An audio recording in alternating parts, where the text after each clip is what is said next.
Chapter 6 of the Count of Monte Cristo. Book talk begins at 20 minutes.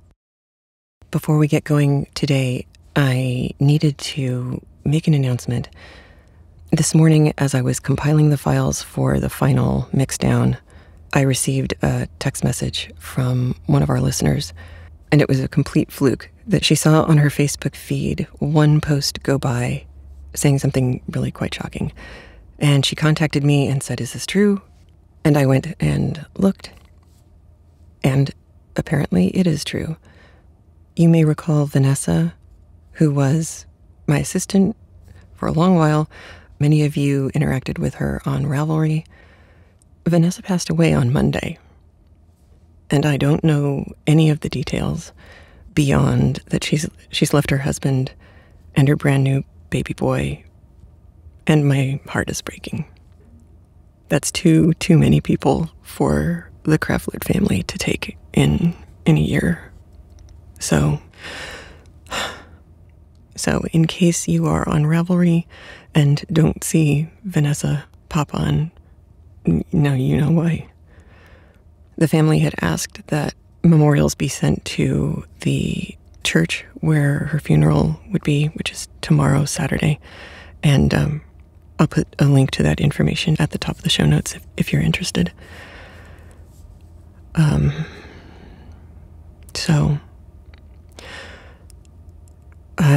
Now I guess we'll just start the audio that I recorded earlier this week.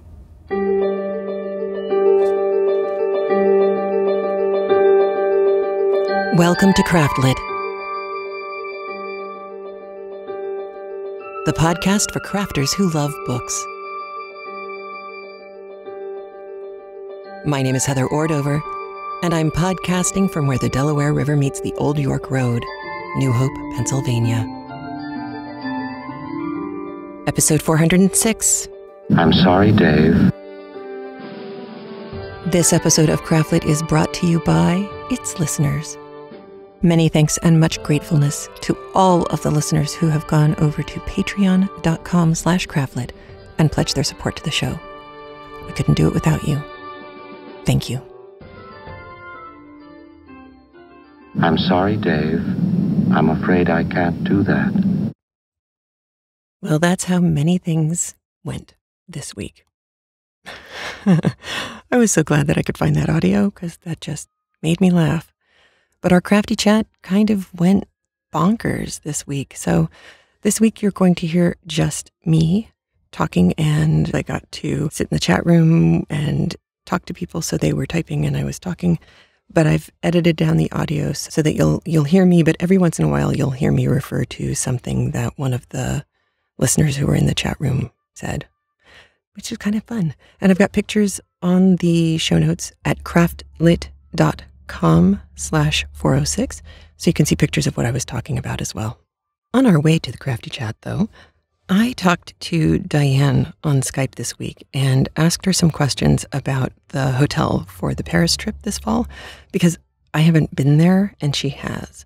And I learned a few really interesting things about where we'll be staying.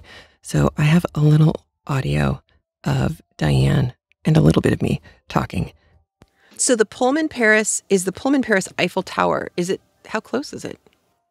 You're about a 4-minute walk from the Eiffel Tower. So you can see it. You walk out the front door of the property and you see it right away. Wow. So it's on the left bank. You're, like 5 minutes from a railway station, 6 minutes from a metro stop. It's a kind of a modern type hotel. It's been fairly recently renovated, and the rooms all have Nespresso machines. And they've got, a nice restaurant there. We'll have a nice breakfast buffet every day, like we're used to. Yay. That's just so nice. You get your day started, I think. So our Pullman Paris Eiffel Tower, the nice thing is we're staying there 5 full nights.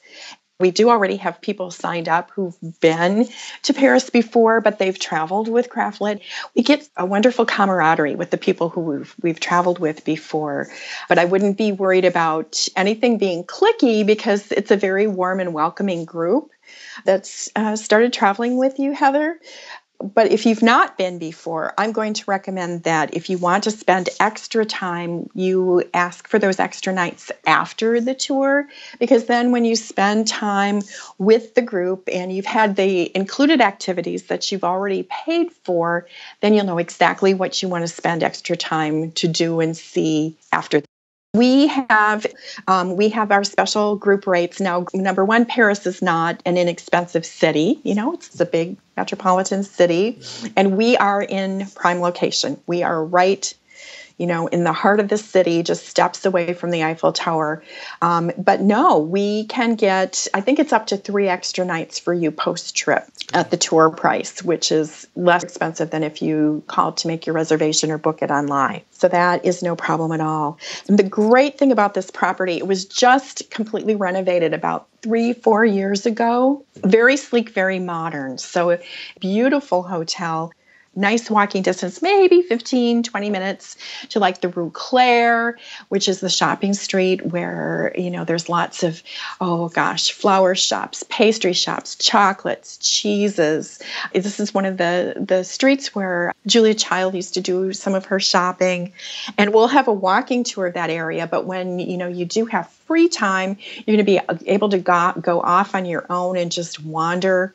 We're very close to a metro station and a train station. So if you, wanted to strike out and go a bit further afield, you're certainly, all those things are going to be accessible to you. It's just a beautiful property. We're going to have a huge breakfast buffet every morning. So everybody's going to be well fueled for their days of excitement. And actually, even people who don't eat breakfast, we've had this on our other 2 tours in the UK, find themselves kind of loading up at the breakfast buffet because everything's right there. You're going to have a big day, and you can bring granola bars and energy bars and things with you, so you've always got something with you. But when you've got French pastry shops, I ask you, which would you rather have? And there's a special shop too where they've got the best hot chocolate in the world. And I'm going to keep that a secret until the trip, but we will take you there. If you're into hot chocolate, even people who don't like hot chocolate, I think will just...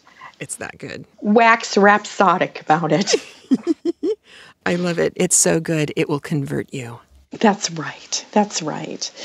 And about spending 5 nights in one city, you can do all the activities that we have planned. And several things are walking tours. We're going to do the Rue Claire markets. We're going to do like the Lost Generation walk. But if you've been before and you're not interested, or there's something else you want to do, we're staying in the same place. You're always free to go off and do what you want. Just be sure you tell me or Heather that you're not going to be joining us for that day, so we're not looking for you. Then we'll see you that night at dinner or whatever. But this is your vacation, and we want you to get out of it what makes you happy.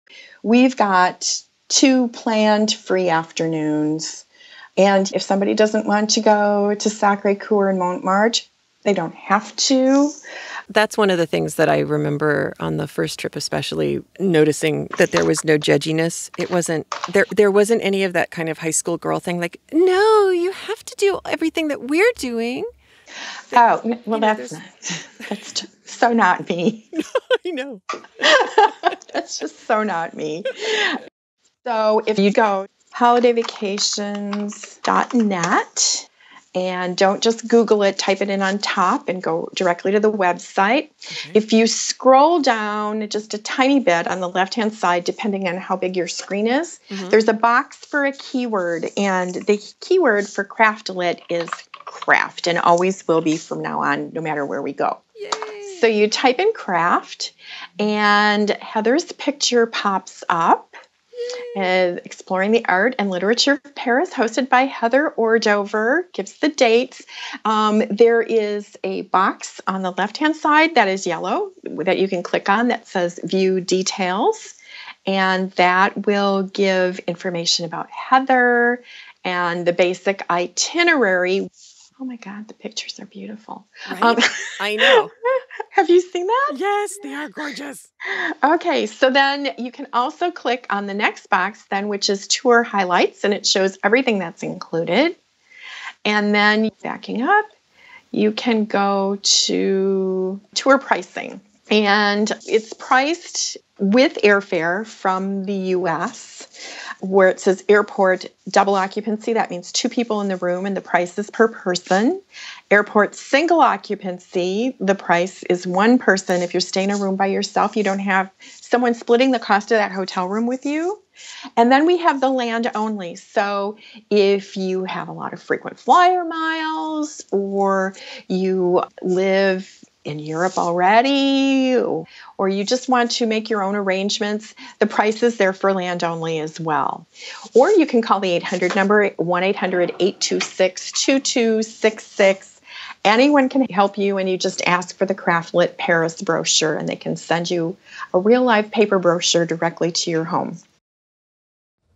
So the other thing I wanted to mention is I think I have found a way to rent a smartphone that I can use when in France. So I will actually be able to broadcast from Paris. That is my fervent hope. I, of course, found this on the last day of the trip to York, but next one. And now, the crafty chat from this week's YouTube live stream.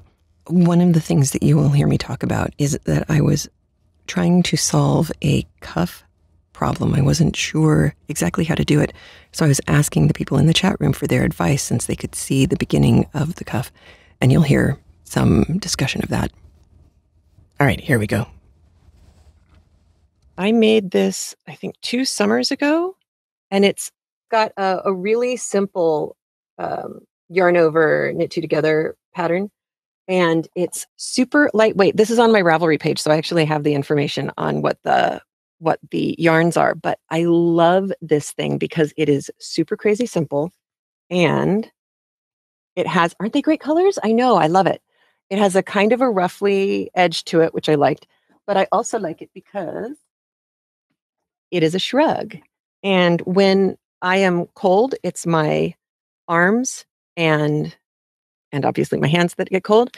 And so if I can keep my arms and hands warm, I'm fine. But if I have too much on me, it's way too hot. So this worked out really well. And it's especially good, I think it's especially good at summer because it is really lightweight, but because it is lightweight wool, it does do a marvelous job of being that kind of thing that you need when there's too much air conditioning. Not that that's a problem right now, but when there's too much air conditioning, I get chilled really, really fast. So that's the thing I made. The things I am making, I needed some stupid crochet, something that you could just do while you're waiting in line and you're going to have to put it down. And so I did what Dawn was wearing last week, where she said it was 66 stitches, 66 single crochets or chain stitches and then single crochets. And it's single crochet, chain 1, single crochet, chain 1, single crochet, chain 1. And I had not particularly expensive or fancy yarn sitting around. It's like, I think it's acrylic everything. So it is Red Heart Boutique now I'm still trying to get that to focus. Let's see. There we go. So unforgettable. And it is in colorway Echo. And I am stunned at how gorgeous it's coming out. So it's got these color changes. The color changes are really, really subtle in this stuff. It goes from a gray to a green to a kind of a mauvey pink. And it's doing it without pooling or doing anything wonky or weird. It's just really subtle, but you're definitely getting stripes, which is one of the things that I liked on Dawn's cowl last week. This is a knockout because it's a single, which I like. So like Dawn was talking about last week, there's no plies. It doesn't get splitty and stupid or anything like that. Instead, it's really easy to work with. It's soft. It's one of those acrylics that doesn't feel acrylic-y, and it'll be good for people who are itchy on their neck, like Heather. Super crazy easy. The second thing I wanted to show you, I have 2 unidentified balls of yarn. And this one is all blues and greens. And that is like a dark khaki green, like an army green. So the blues are kind of aqua teal blues, and then there's a really nice kind of lime green that pops, and it gets even greenier at one point, but that doesn't last for very long. And then black, and it's either an acrylic or a blend. I really wish I had kept the ball bands with them, but I am making a cuff for a friend. It's a very specific kind of cuff. She texted me and said, I need a cuff, and I need a cuff for a very, very specific problem. She has to get intravenous transfusions I think it's every 6 weeks. But when she gets the IV drip put in, it's not in her hand or in her wrist or anything. It's up here now because she's had these for a while, and finding a vein has been harder and harder. So she winds up with this IV sticking out of her arm. And she said while she was doing it, while they were able to get a vein on her wrist, she was able to use some of those Canucks. And I've knit 3 or 4 pairs of those for her, but they don't go up far enough. So I asked her, well, do you want fingerless mitts that just have a very long cuff on them? Or do you want just a cuff to cover that part? And she said, just a cuff. So she only needs one arm and one cuff. And I thought, well, she likes ocean colors. I could use these since I had it laying around. And then I thought, but she's an interesting person, so I need to do something with the pattern. So I started off the cuff in a 2x2 knitted rib. I have to make this stretchy and flexible so that she can put it. Oh, and I just pulled out stitches. So that she can slide it up her arm and over the IV, at least on one end. I've gone from all black cuff to the 2x2 color changed rib, and now I'm doing some black ribbing, just black only ribbing before I started on anything else. Okay, Henrietta says she thinks that there's more risk that the rib will push in harder. And ooh, a looser ribbing. Yeah, I could go up in needle sizes. And then I could do just like checkerboard changes. And I know on do I have it with me? No. In the What Would Madame Defarge Knit, the very first book, Diane designed a watch cap. It was Rime of the Ancient Mariner. She did a very simple men's, it's designed for a man, but I wear one. It's all ribbed. It's from the bottom up, and it has the best decreases I've ever knit on the top. I love it. But it's striped. There are places where it's striped. And if you've ever done striping when you do ribbing, it looks awful. You wind up with little, on the purl stitches, you wind up with little nubs of color on which if you want, that's fine. But if you didn't want it, then you're going to be really unhappy. So she has you knit for the color change one entire round in stockinette and then go back to your ribbing. And it's like a miracle. You can't see it. You can't see that one single round of stockinette. It just blends into the background, but it makes your color changes flawless. So there's the helpful tip for today. I got several voicemails this week, and I can only play one of them for you because otherwise I'm going to give too much away. But I thought that Gabby's point that she makes in this voicemail was really an important one. And I know in several books I have wound up saying, I know this chapter is going to be boring. I understand. You're going to need to know the stuff that's in here. So just slog through it or come back to it, but don't skip this one. And today she touches on why that happens. And I think she's right. So I will play her voicemail and you can see if you agree.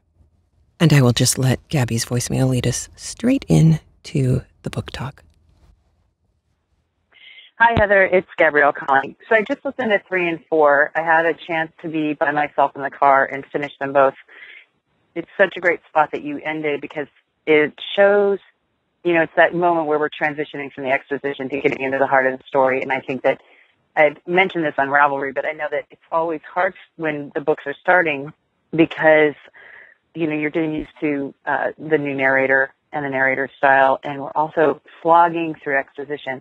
And I don't care how great a reader a person is or how much you love to read, often exposition is off-putting for people. You have to, we want to be grabbed and we want to be excited and we want to be interested and know what's going on. And for this book, Dumas has so many characters involved and he has to set up all their machinations and their conflicts and so forth, and do it very quickly.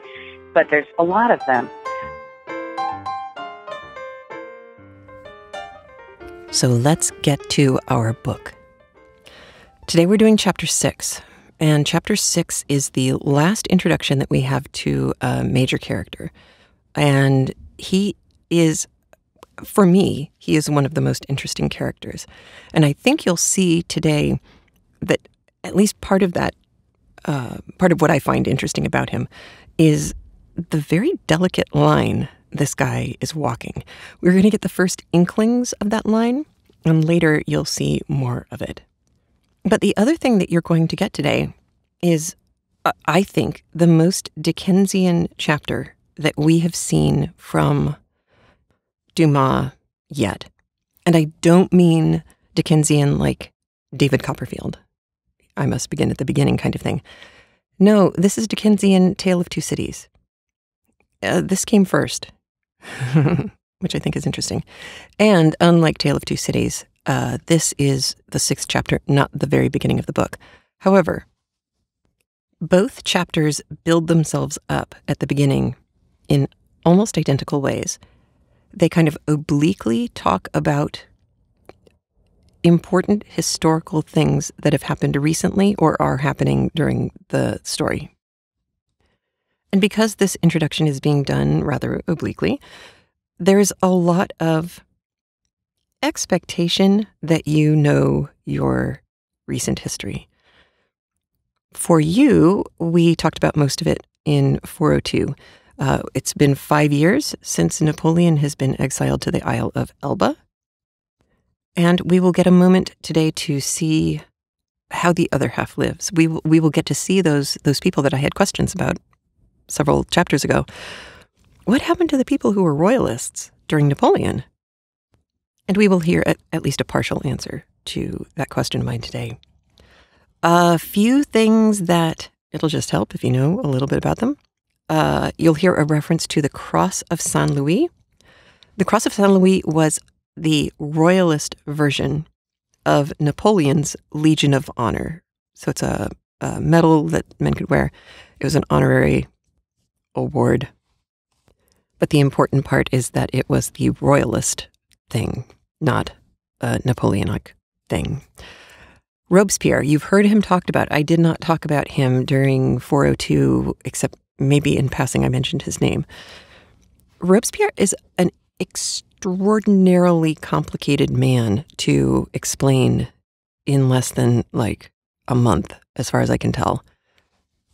And I know I had said something similar about Napoleon, but they're completely different in that respect. Napoleon, you could take a month to discuss just because he did so much. I mean, really did so much. Robespierre, he also did a lot, but a lot of what he did is now apparently being debated among historians. So it's very possible that I will give you some information that is currently under advisement. But my understanding of Robespierre, at least in the bare bones facts, he was a member of the État Général, or the Estates General, if you are American. And you may have heard of the Fourth Estate being referred to as the newspapers being referred to as the Fourth Estate, or the media. But the three estates, the first estate being the clergy, the second estate being the nobility, the third estate being everyone else, that would be the États Généraux. One way that it was explained during the medieval period was that one group prays, the next group fights, the last group works. The division of labor was a little bit lopsided, I think. Now, Robespierre was referred to as the incorruptible. He was a man of incredibly high ideals, and he followed a lot of the writings of Rousseau. So he was definitely affected by the Enlightenment. He was very much a thinker, but he wasn't an ivory tower sitter. He was out among the people. He was doing things. In fact, I'm going to embed a video into the show notes for this week at craftlit.com/406. And if you're listening on the app, you can just tap and look at the show notes from within the app. But I'm going to link to a video that I thought was one of the most extraordinary things I've seen. I think I mentioned it in passing in episode 402. It's a video looking at the art that was destroyed during the French Revolution and looking at that as a way to gauge who was doing what and what their intention was.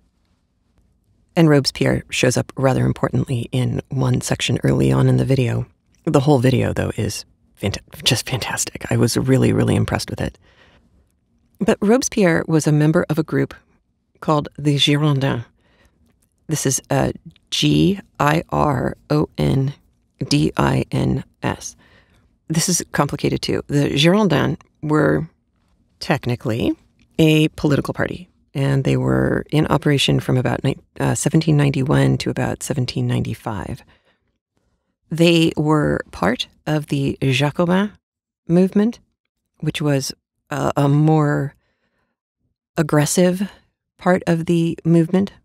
And the Girondins were, they could still be pretty aggressive, but for the most part, they were not the guys who were really into the Reign of Terror. So you had a lot of Jacobins who were Girondists, but you didn't have to be a Jacobin to be a Girondist. There was the ability to be mellow and anti-monarchy. You didn't have to be crazed and bloodthirsty and anti-monarchy, which is an enormous oversimplification on my part, but it fits with how you're going to hear the chapter play out today. And actually, if you've ever seen the play Marat Sade, or if you've ever seen the painting of Jean-Paul Marat dead in the bathtub, that particular assassination of Jean-Paul Marat was in part because of his connection to the Jacobin group. So they're pretty aggressive. Now, Robespierre was wrapped up with all of these guys, and you are going to hear the Girondins mentioned today. So that's not just me bringing it up because of Robespierre. You're going to hear more about them. Robespierre was involved in these groups, and even though in the beginning his writing is all very much Enlightenment-style writing, by the time this uprising gets cooking along, he seems to have gotten swept up in it and felt very strongly that a purging needed to happen, and that an execution by guillotine, which was, invented to be a kinder, gentler way to execute people. And in some respects, that's true because guillotines did not miss, whereas headsmen did. And guillotines were fast as long as they were weighted properly and the blade was sharp. I imagine that if you didn't particularly like the person you were about to guillotine, you could dull the blade or not weight it quite so heavily, and that would be unpleasant. But if used properly, the guillotine made it possible for you to execute your enemies and not feel bad about it because they went quickly. Yay. So evidently Robespierre's feelings about all of this was that the uprising was important, ousting the monarchy was important, killing people who were in the way of democracy was important. And then it gets really complicated. And that's pretty much where I'm going to end that little piece, because once you get into the Reign of Terror, it's been really hard for people to tease apart how involved he was in helping rev that up, or not. It goes both ways, evidently. And I am no expert in a very, very complicated field. But for our purposes, royalists may put him just under Napoleon. Not very far under Napoleon, but not quite as, for them, Robespierre was at least not quite as bad as Napoleon, who came in and was a rock star and made everybody forget that they'd ever had a king because he was so awesome. And, he brought in all these new things and ideas, and he was all, like, if you really want to vote, like that would be a really, really great idea. And so to the royalists, Napoleon was pretty bad. you will hear a reference to a Latin phrase, which is Sedant Arma Togae. And you can hear pretty much exactly what it is in literal word-for-word translation. Sedant would be to cede, or to give up, put down, put away. Arma, arms, weapons. And togae, toga, literally. What it means is it's time for the military to give way, or for the violence to give way to the gown, or to the robe. To civilization, for warfare to go away, and for peace and prosperity to come in. It's much easier to say that in Latin. It's shorter. But that's the phrase that you're going to hear a reference to, and the discussion around it is minimalist, and I had to go look it up. And then the word I've been fearing is the name of a Roman god. It's Aesculapius. I hope I pronounced that correctly. He was the Roman god of healing and medicine. And you're going to hear a reference to him, and then it just is going to keep going. But just in case that kind of stuff bugs you, he's the Roman god of medicine and healing. So there it is. All right, I think you are both forewarned and forearmed and ready for Chapter 6. And I'll talk to you on the flip side. So let's listen to David Clark read Chapter 6 of The Count of Monte Cristo by Alexandre Dumas.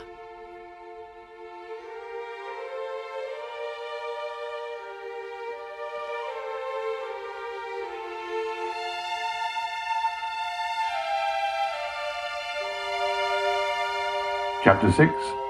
The Deputy Procureur du Roi.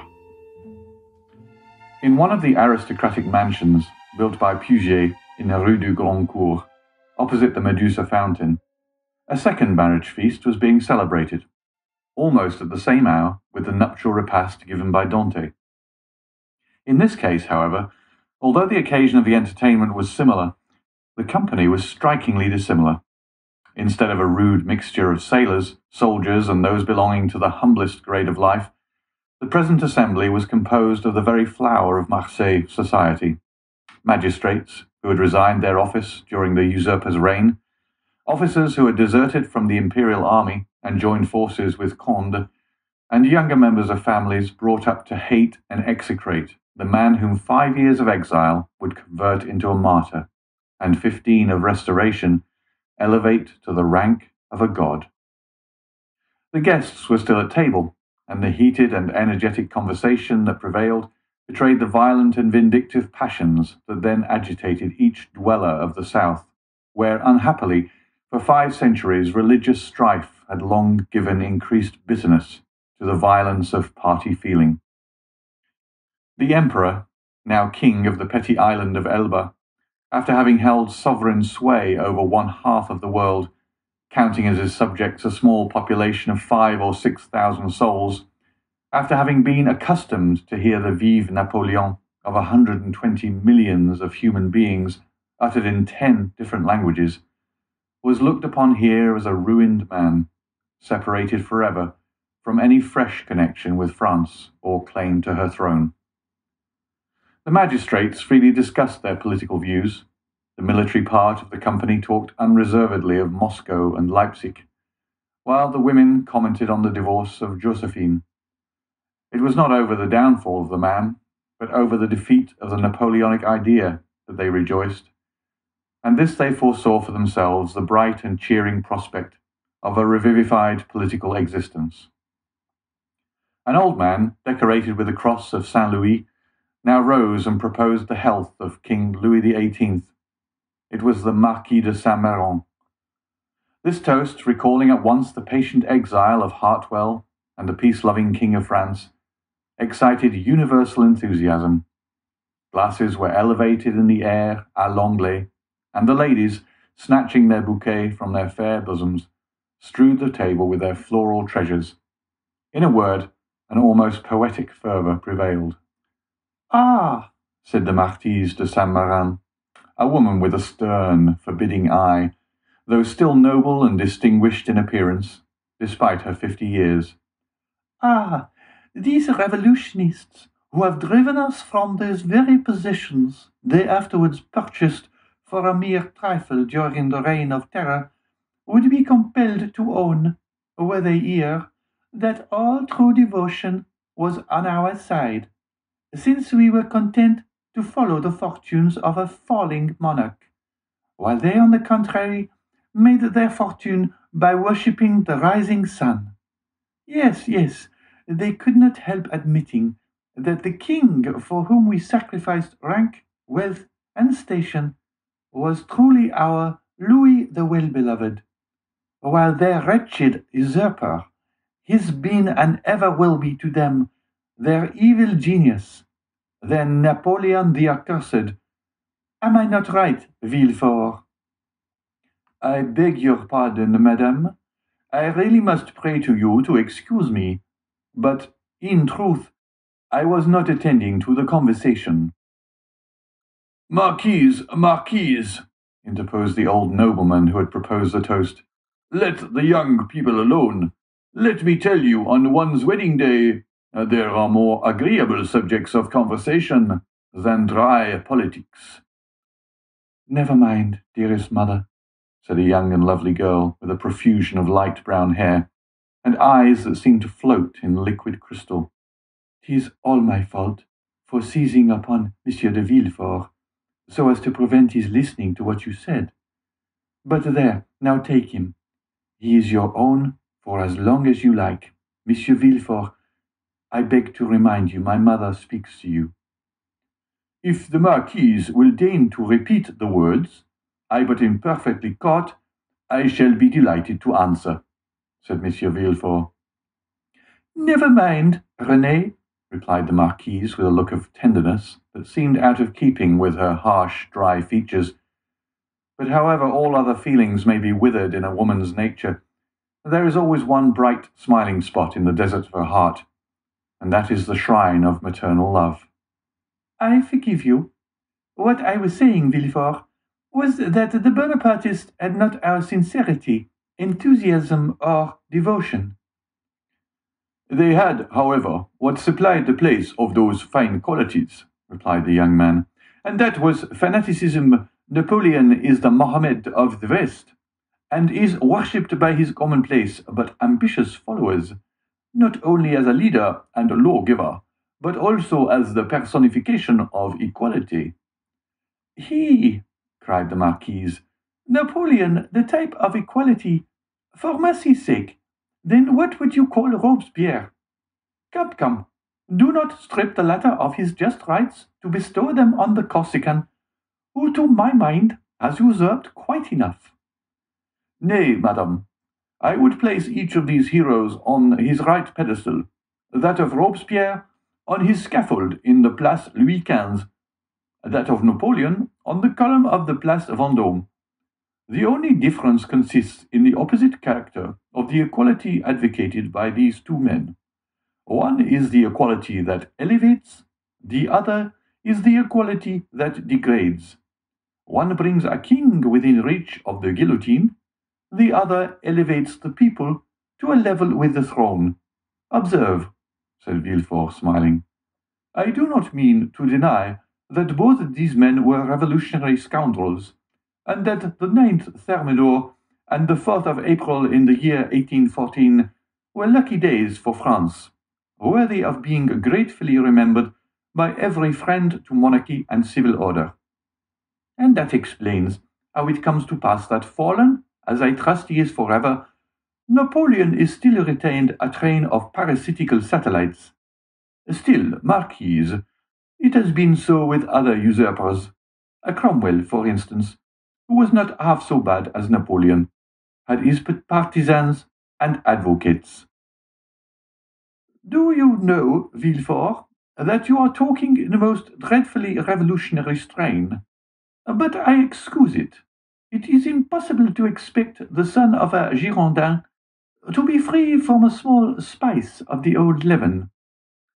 A deep crimson suffused the countenance of Villefort. "'Tis true, madame," answered he, "that my father was a Girondin, but he was not among the number of those who voted for the king's death. He was an equal sufferer with yourself during the Reign of Terror, and had well nigh lost his head on the same scaffold on which your father perished." "True," replied the Marquise, without wincing in the slightest degree at the tragic remembrance thus called up.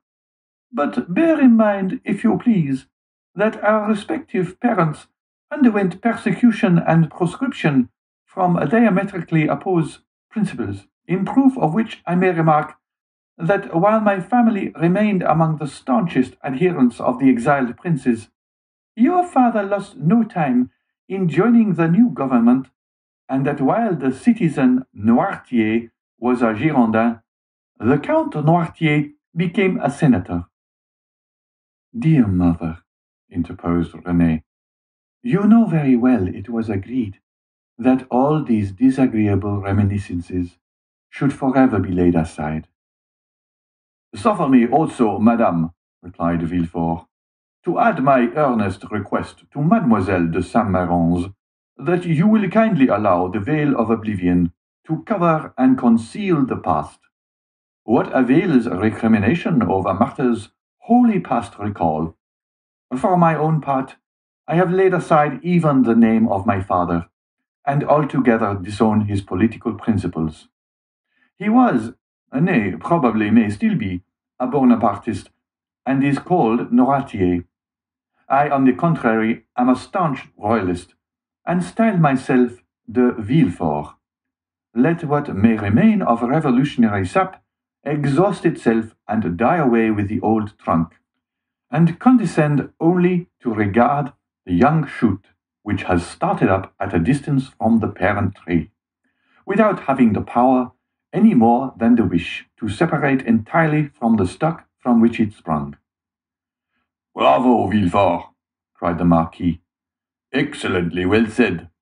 Come now, I have hopes of obtaining what I have been for years endeavoring to persuade the Marquise to promise, namely a perfect amnesty and forgetfulness of the past." "With all my heart," replied the Marquise. "Let the past be forever forgotten. I promise you it affords me as little pleasure to revive it as it does you. All I ask is that Villefort will be firm and inflexible for the future in his political principles. Remember also, Villefort, that we have pledged ourselves to his Majesty for your fealty and strict loyalty, and that at our recommendation the king consented to forget the past as I do." And here she extended to him her hand, "as I now do at your entreaty. But bear in mind that should there fall in your way anyone guilty of conspiring against the government, you will be so much the more bound to visit the offense with rigorous punishment, as it is known you belong to a suspected family." "Also, madame," returned Villefort, "my profession, as well as the times in which we live, compels me to be severe. I have already successfully conducted several public prosecutions, and brought the offenders to merited punishment. But we have not done with the thing yet." "Do you indeed think so?" inquired the Marquise. "I am at last fearful of it. Napoleon in the island of Elba is too near France, and his proximity keeps up the hopes of his partisans. Marseille is filled with half-pay of officers who are daily, under one frivolous pretext or other, getting up quarrels with the royalists. From hence arise continual and fatal duels among the higher classes of persons, and assassinations in the lower." "You have heard, perhaps," said the Comte de Salvieux, one of Monsieur de Saint-Méran's oldest friends, and chamberlain to the Comte d'Artois, "that the Holy Alliance propose removing him from thence." "Yes, they were talking about it when we left Paris," said Monsieur de Saint-Méran. "And where is it decided to transfer him?" "To St. Helena." "For heaven's sake, where is that?" asked the Marquise. "An island situated on the other side of the equator, at least 2,000 leagues from here," replied the Count. So much the better. As Villefort observes, it is a great act of folly to have left such a man between Corsica, where he was born, and Naples, of which his brother-in-law is king, and face to face with Italy, the sovereignty of which he coveted for his son. Unfortunately, said Villefort, there are treaties of 1814, and we cannot molest Napoleon without breaking those compacts. Oh well, we shall find some way out of it, responded Monsieur de Salvieux. There wasn't any trouble over treaties when it was a question of shooting the poor Duc d'Enghien.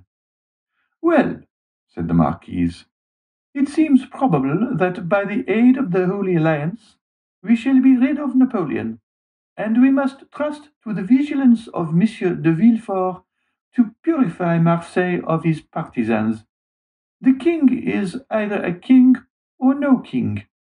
If he be acknowledged as sovereign of France, he should be upheld in peace and tranquillity, and this can best be effected by employing the most inflexible agents to put down every attempt at conspiracy. 'Tis the best and surest means of preventing mischief. Unfortunately, madame, answered Villefort, the strong arm of the law is not called upon to interfere until the evil has taken place. Then all he has got to do is to endeavor to repair it. Nay, madame, the law is frequently powerless to effect this. All it can do is to avenge the wrong done. Oh, Monsieur de Villefort, cried a beautiful young creature, daughter to the Comte de Salvieux, and the cherished friend of Mademoiselle de Saint-Méran. Do try and get up some famous trial while we are at Marseille. I never was in a law court. I am told it is so very amusing. Amusing, certainly, replied the young man, inasmuch as instead of shedding tears, as at the fictitious tale of woe produced at a theatre, you behold in a law court a case of real and genuine distress, a drama of life. The prisoner, whom you there see pale, agitated, and alarmed, instead of, as is the case when a curtain falls on a tragedy, going home to sup peacefully with his family, and then retiring to rest, that he may recommence his mimic woes on the morrow, is removed from your sight, merely to be reconducted to his prison and delivered up to the executioner. I leave you to judge how far your nerves are calculated to bear you through such a scene. Of this, however, be assured, that should any favourable opportunity present itself, I will not fail to offer you the choice of being present. For shame, Monsieur de Villefort, said Renée, becoming quite pale. Don't you see how you are frightening us? And yet you laugh. What would you have? 'Tis like a duel. I have already recorded sentence of death 5 or 6 times against the movers of political conspiracies, and who can say how many daggers may be ready sharpened and only waiting a favourable opportunity to be buried in my heart? Gracious heavens, Monsieur de Villefort, said Renée, becoming more and more terrified. You surely are not in earnest. Indeed I am, replied the young magistrate with a smile, and in the interesting trial that young lady is anxious to witness, the case would only be still more aggravated. Suppose, for instance, the prisoner, as is more than probable, to have served under Napoleon. Well, can you expect for an instant that one accustomed, at the word of his commander, to rush fearlessly on the very bayonets of his foe, will scruple more to drive a stiletto into the heart of one he knows to be his personal enemy, than to slaughter his fellow creatures merely because bidden to do so by one he is bound to obey? Besides, one requires the excitement of being hateful in the eyes of the accused, in order to lash oneself into a state of sufficient vehemence and power. I would not choose to see the man against whom I pleaded smile, as though in mockery of my words. No, my pride is to see the accused pale, agitated, and as though beaten out of all composure by the fire of my eloquence. Renee uttered a smothered exclamation. "Bravo!" cried one of the guests. "That is what I call talking to some purpose." "Just the person we require at a time like the present," said a second. "What a splendid business that last case of yours was, my dear Villefort," remarked a third. "I mean the trial of the man for murdering his father. Upon my word, you killed him ere the executioner had laid his hand upon him."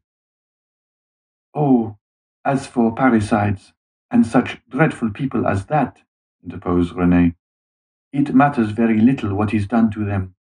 But as regards poor unfortunate creatures whose only crime consists in having mixed themselves up in political intrigues—" "Why, that is the very worst offense they could possibly commit. For don't you see, Renee, the king is the father of his people, and he who shall plot or contrive aught against the life and safety of the parent of 32 millions of souls is a parricide upon a fearfully great scale." "I don't know anything about that," replied Renee. "But, Monsieur de Villefort, you have promised me, have you not, always to show mercy to those I plead for?" "Make yourself quite easy on that point," answered Villefort, with one of his sweetest smiles. "You and I will always consult upon our verdicts." "My love," said the marquise, "attend to your doves, your lapdogs, and embroidery, but do not meddle with what you do not understand. Nowadays, the military profession is in abeyance, and the magisterial robe is the badge of honor. There is a wise Latin proverb that is very much in point." "Sedant arma togae," said Villefort with a bow. "I cannot speak Latin," responded the marquise. "Well," said Renee, "I cannot help regretting that you had not chosen some other profession than your own. A physician, for instance. Do you know, I always felt a shudder at the idea of even a destroying angel." "Dear, good Renee," whispered Villefort, as he gazed with unutterable tenderness on the lovely speaker. "Let us hope, my child," cried the Marquis, "that Monsieur de Villefort may prove the moral and political physician of this province. If so, he will have achieved a noble work." "And one which will go far to efface the recollection of his father's conduct," added the incorrigible Marquise. "Madam," replied Villefort with a mournful smile, "I have already had the honor to observe that my father has at least, I hope so, abjured his past errors, and that he is at the present moment a firm and zealous friend to religion and order. A better royalist, possibly, than his son, for he has to atone for past dereliction, while I have no other impulse than warm, decided preference and conviction." Having made his well-turned speech, Villefort looked carefully around to mark the effect of his oratory, much as he would have done had he been addressing the bench in open court. "Do you know, my dear Villefort," cried the Comte de Salvieux, "that is exactly what I myself said the other day at the Tuileries, when questioned by His Majesty's principal chamberlain touching the singularity of an alliance between the son of our Girondin and the daughter of an officer of the Duc de Conde. And I assure you, he seemed fully to comprehend that this mode of reconciling political differences was based upon sound and excellent principles. Then the king, who, without our suspecting it, had overheard our conversation, interrupted us by saying, "Villefort." observed that the king did not pronounce the word Noirtier, but on the contrary placed considerable emphasis on that of Villefort. "Villefort," said His Majesty, "is a young man of great judgment and discretion, who will be sure to make a figure in his profession. I like him much, and it gave me great pleasure to hear that he was about to become the son-in-law of the Marquis and Marquise de Saint-Méran. I should myself have recommended the match, had not the noble Marquis anticipated my wishes by requesting my consent to it. Is it possible the king could have condescended so far as to express himself so favourably of me? Asked the enraptured Villefort.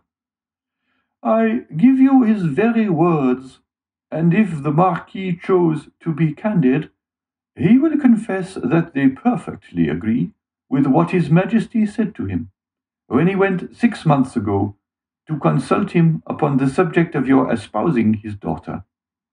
That is true, answered the Marquis. How much do I owe this gracious prince? What is there I would not do to evince my earnest gratitude? That is right, cried the Marquise. I love to see you thus. Now then, with a conspirator to fall into your hands, he would be most welcome. For my part, dear mother, interposed Renée, I trust your wishes will not prosper, and that Providence will only permit petty offenders, poor debtors, and miserable cheats to fall into Monsieur de Villefort's hands. Then I shall be contented. Just as the same as though you prayed that a physician might only be called upon to prescribe for headaches, measles, and the stings of wasps, or any other slight affection of the epidermis. If you wish to see me the king's attorney, you must desire for me some of those violent and dangerous diseases, from the cure of which so much honour rebounds to the physician. At this moment, and as though the utterance of Villefort's wish had suffered to effect its accomplishment, a servant entered the room, and whispered a few words in his ear. Villefort immediately rose from table and quitted the room upon the plea of urgent business. He soon, however, returned, his whole face beaming with delight. Renée regarded him with fond affection, and certainly his handsome features lit up, as they then were, with more than usual fire, and animation seemed formed to excite the innocent admiration with which she gazed on her graceful and intelligent lover. You were wishing just now, said Villefort, addressing her, that I were a doctor instead of a lawyer. Well, at least resemble the disciples of Aesculapius in one thing, that of not being able to call a day of my own, not even that of my betrothal. And wherefore were you called away just now? Asked Mademoiselle de Saint-Méran, with an air of deep interest. For a very serious matter, which bids fair to make work for the executioner. How dreadful! Exclaimed Renée, turning pale. Is it possible? Burst simultaneously from all who were near enough to the magistrate to hear his words. Why, if my information prove correct, a sort of Bonaparte conspiracy has just been discovered. Can I believe my ears? Cried the Marquise.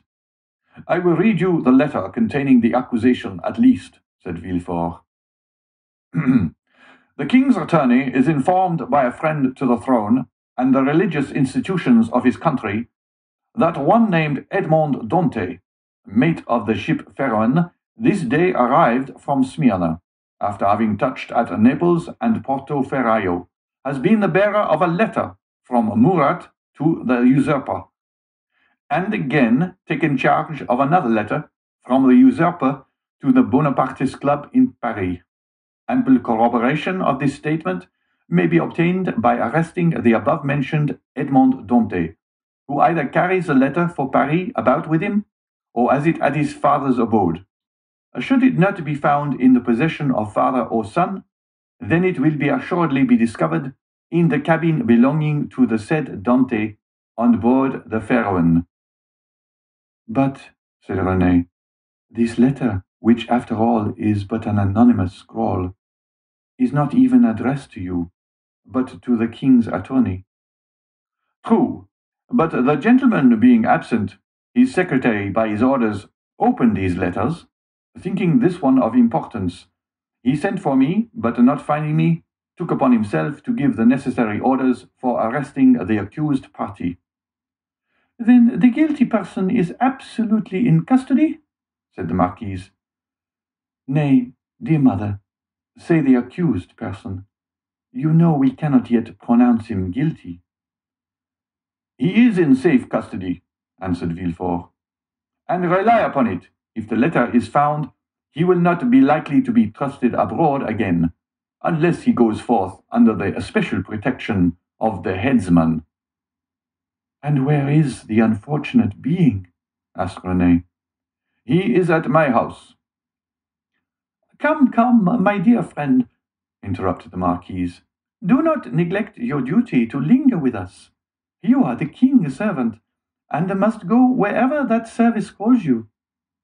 Oh, Villefort, cried Renée, clasping her hands and looking towards her lover with piteous earnestness. Be merciful on this day of our betrothal. The young man passed round to the side of the table where the fair pleader sat, and leaning over her chair, said tenderly, To give you pleasure, my sweet Renée, I promise to show all the lenity in my power. But if the charges brought against this Bonapartist hero prove correct, why then, you really must give me leave to order his head to be cut off. Renée shuddered. Never mind that foolish girl, Villefort, said the Marquise. She will soon get over these things.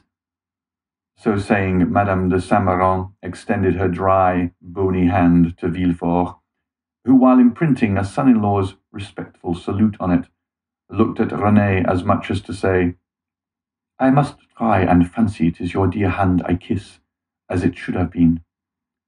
These are mournful auspices to accompany a betrothal, sighed poor Renée. Upon my word, child, exclaimed the angry Marquise, your folly exceeds all bounds. I should be glad to know what connection there can possibly be between your sickly sentimentality and the affairs of the state. Oh, mother, murmured Renée. Nay, madam, I pray you pardon this little traitor. I promise you that, to make up for her want of loyalty, I will be most inflexible severe. Then casting an expressive glance at his betrothed, which seemed to say, Fear not, for your dear sake my justice shall be tempered with mercy. And receiving a sweet and approving smile in return, Villefort quitted the room. End of chapter 6.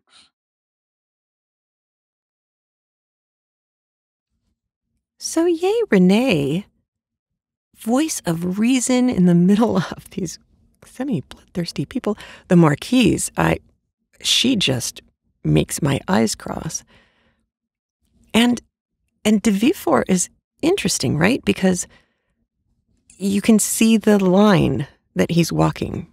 He has to keep people like the Marquise happy, and yet he has fallen in love with Renée, who is her daughter, but Renée seems to be pretty civilized. And I think that the fact that he is attracted to her and now betrothed to her as well, I think that says a lot about his character. And that's going to be something to keep in mind as we move forward through the book, is this apparent, I don't want to say contradiction because it's really not, but it's a misalignment of people in his life. He's surrounded by royalists. He professes to be an enormous royalist, but his father was a Bonapartist and a Girondin. So we don't know if he was a Jacobin as well. We know only this much as we've been told so far. And that's a little tricky. And it does put him in an interesting position if he doesn't deal with great strength and conviction when he is presented with a political prisoner, somebody who has been actively pro-Bonaparte or actively anti-royal. People will question him and his motives and his commitment to the king, and that would be bad. And speaking of the royalists, did you catch way back in that opening paragraph the one throwaway comment that these people, these wealthy people, these pro-king people, they're a little nervous still about where they stand in society and how safe they are, even though they have hired 4 or 5 substitutes. They have fakes of themselves scattered about so that nobody really knows. They're decoys. And as we talked about in Sense and Sensibility, labor is cheap, things are expensive. So for them, hiring some people to dress up in some of their clothes and go be somewhere, it's not that difficult. And since there was no Snapchat or Twitter, nobody necessarily knew exactly what somebody looked like, so you could probably get away with it. Now, one potentially complicated thing that was revealed to us today, not nearly as complicated as a Russian novel with all of the name changes, but de Villefort is our young man who is betrothed, whose father was a Bonapartist. Okay. He makes a statement at some point that he is so not his father's man. He's not a mirror image of his father, at least politically, that he doesn't even use his father's name. His father is called Noirtier, which is spelled Noirtier.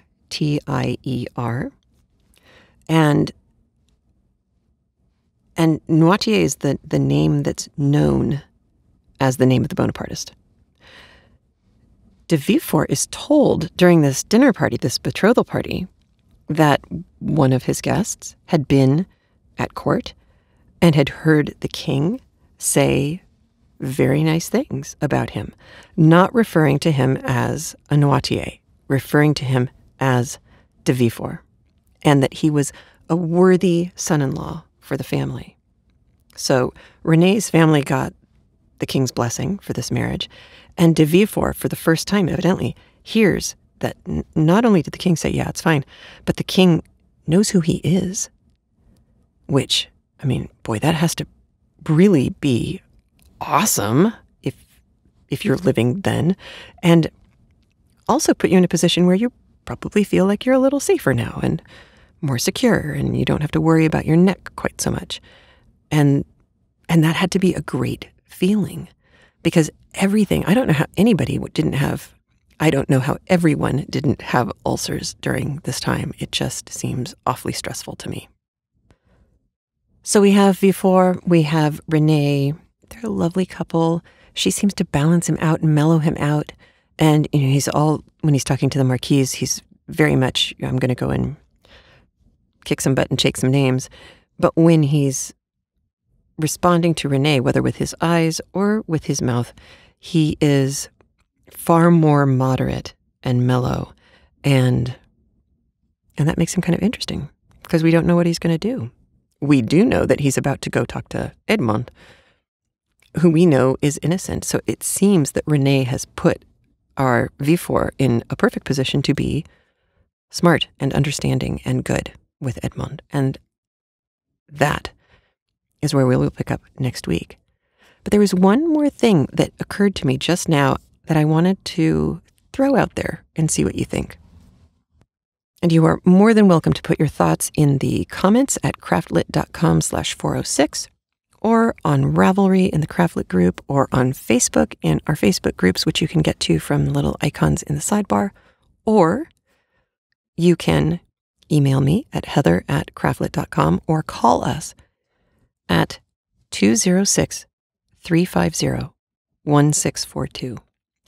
And that's inside the United States. That's the way it's cheapest. And if you are outside of the contiguous 48, you would probably do better to go to the little tab on the right-hand side of the show notes where it says send a voicemail or talk to me or something like that. And the URL for that, if you don't want to go to the webpage and pick up the little clickable tab, is to go to speakpipe.com/craftlit. And that'll get you a microphone, and you can send a voicemail that way. But what I want to know your thoughts on is this. Dumas' father was a general for Bonaparte. Dumas, after he was writing this, had been working for Louis-Philippe. So our Alexandre Dumas had definitely done better for himself than he may have elsewhere by working for the eventual king, whereas his father did well by working for the man who we heard today referred to as the usurper. And I'm wondering, how tricky a line do you think it was for Dumas?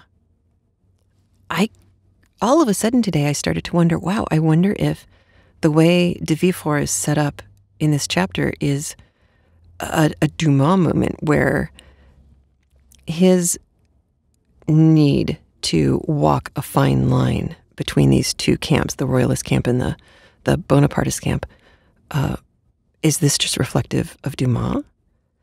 Or was this a completely normal situation to find yourself in where, like the Civil War in the United States, one brother goes north, one brother goes south, and then the family's ripped up? I have no idea, but he couldn't have been the only one, right?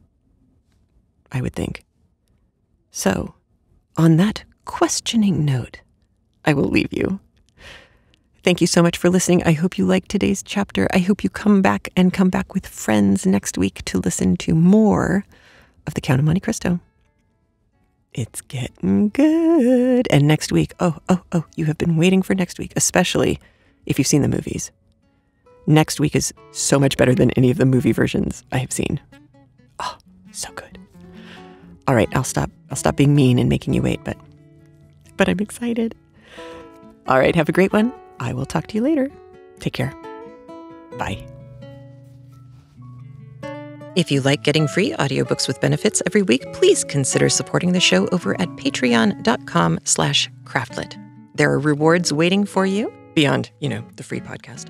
You can also subscribe to our premium streaming audio by tapping the red lock when you are looking at the app or at the show notes at craftlit.libsyn.com/podcast. You can also sign up for a premium download subscription by following the links in the right-hand sidebar at craftlit.com. And if it's easier for you, you can always subscribe and review at iTunes and at Stitcher Radio. Like us on Facebook, support us at Patreon, and come with us on tour. For 9 years, Craftlit has been kept going by the support of you, the listener. And for that, I am truly grateful. And remember, if your hands are too busy to pick up a book, at least you can turn one on